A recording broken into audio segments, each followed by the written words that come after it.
नमस्कार। आज हम डेलॉयट के 2025 भर्ती अभियान पर एक नज़र डाल रहे हैं। freshersnow.com पर जो डिटेल्स दिए गए हैं उसके आधार पर ये खास तौर पर 2023, 2024 और 2025 बैच के फ्रेशर्स के लिए है। तो हम सीधे जो मुख्य वैकेंसीज हैं उन पर फोकस करेंगे। हाँ, बिल्कुल। सोर्स में देखा जाए तो कई अलग-अलग भूमिकाएं और लोकेशंस में काफ़ी अवसर दिख रहे हैं। और ये हाल के ग्रेजुएट्स और जो लोग अपना करियर शुरू कर रहे हैं, उनके लिए काफ़ी महत्वपूर्ण जानकारी है। सही है। तो जैसा आपने कहा, कई अलग अलग जॉब रोल्स हैं, मतलब एक दो नहीं, काफ़ी लंबी लिस्ट है। कुछ उदाहरण देखें तो जैसे हैदराबाद में है रिपोर्टिंग एंड एनालिटिक्स एनालिस्ट का रोल। हाँ, और पुणे में एग्जीक्यूटिव का रोल है जिसमें मैनुअल और ऑटोमेटेड क्यूए टेस्टिंग दोनों शामिल हैं। अच्छा। और हैदराबाद में ही AML financial crime junior associate का भी पद है। बिल्कुल।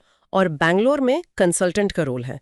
साथ ही हैदराबाद में क्यूएनआर इंडिपेंडेंस में एसोसिएट एनालिस्ट, जीटीओ एविचर सपोर्ट एनालिस्ट। हाँ, हैदराबाद में तो काफी कुछ दिख रहा है। पेरोल प्रोसेसिंग के लिए एसोसिएट एनालिस्ट।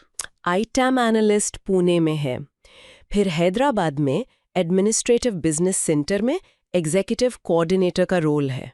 और ये भी है एसोसिएट एफएनए ऑपरेट प्रोक्योर टू पे, ये भी हैदराबाद। फिर लर्निंग ऑपरेशंस में एसोसिएट एनालिस्ट। इंटरनल कंट्रोल में analyst, DevOps developer, onboarding delivery centre में एसोसिएट एनालिस्ट, ये सब हैदराबाद में ही है। बेंगलोर में फुल स्टैक डेवलपमेंट का रोल है, डेवलपर का। हाँ, और हैदराबाद में application security tester, web form analyst, account services professional, accounts payable, सब एसोसिएट एनालिस्ट लेवल पर। बैंगलोर में एक और फुल स्टैक डेवलपर है इनेबलिंग एरियाज में। और हैदराबाद में multilingual KS asset analyst, internal audit में एएसए, एमएफएनएससी में एपीआर एसोसिएट एनालिस्ट, ईएसफी में एसोसिएट एनालिस्ट। कोलकाता में असिस्टेंट मैनेजर का पद भी है। हाँ, और मुंबई में कॉर्पोरेट कंप्लायंस में डीएम का रोल। कुछ भूमिकाएं पैन इंडिया भी हैं, जैसे एसोसिएट सोल्यूशन एडवाइजर। सही। और क्लाउड इंजीनियर कंसल्टेंट, ये भी पूरे भारत में है। और एनालिस्ट ट्रेनी का रोल भी पैन इंडिया है। हैदराबाद में और भी हैं, जैसे business solution analyst with manual testing, engagement controller, regional audit delivery centre में analyst, virtual admin associate analyst, executive assistant, collections associate analyst, को-एई एसोसिएट एनालिस्ट। दिल्ली में एप्लीकेशन सपोर्ट क्वाल्ट्रिक्स का रोल है। और हैदराबाद में नेटवर्क सपोर्ट में एनालिस्ट या सीनियर एनालिस्ट। मतलब लिस्ट तो काफी लंबी है। वाकई। तो इन सब के लिए योग्यता क्या चाहिए, क्या क्वालिफिकेशन मांगी है? देखिए, योग्यता में भी काफी विविधता है। सोर्स में लिखा है कि एनी ग्रेजुएट, मतलब किसी भी स्ट्रीम के ग्रेजुएट अप्लाई कर सकते हैं कई रोल्स में।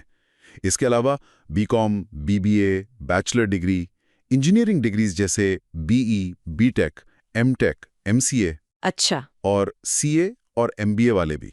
तो काफी वाइड रेंज कवर की इन्होंने। 0 से 3 साल का अनुभव मांगा गया है। और जैसा हमने देखा, एनालिस्ट ट्रेनी जैसे पद साफ तौर पर फ्रेशर्स के लिए हैं।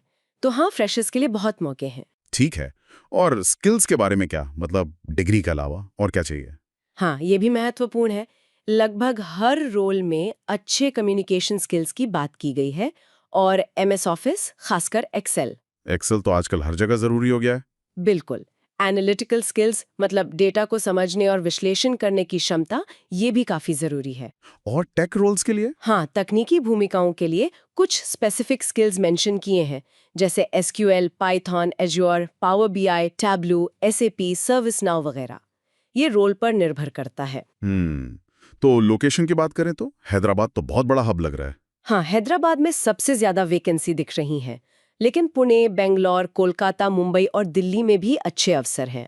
और कुछ पैन इंडिया भी हैं। जी, तो संक्षेप में कहें तो डिलॉयट भारत में अभी बड़े पैमाने पर भर्ती कर रहा है, फ्रेशर्स और कुछ साल के अनुभव वाले प्रोफेशनल्स दोनों के लिए। लोकेशन भी काफी हैं और रोल्स भी बहुत तरह के हैं। हाँ, बिल्कुल। और यहाँ एक दिलचस्प बात यह है कि इन भूमिकाओं की जो वैरायटी है, tech, analytics, finance, audit, support, compliance, ये दिखाती है कि डिलॉयट जैसी बड़ी कंसल्टिंग फर्म अब कितने अलग-अलग तरह के स्किल्स ढूंढ रही है। मतलब ये सिर्फ ट्रेडिशनल कंसल्टिंग या फाइनेंस तक ही सीमित नहीं है। सही कहा। ये एक तरह से हाल के स्नातकों के लिए अच्छा संकेत है कि बड़ी कंपनियों में घुसने के कई रास्ते हो सकते हैं। जरूरी नहीं कि एक ही तरह का प्रोफाइल हो। बिल्कुल।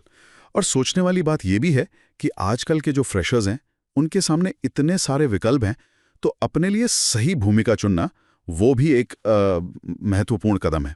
देखना होगा कि वो अपने करियर को कहाँ ले जाना चाहते हैं।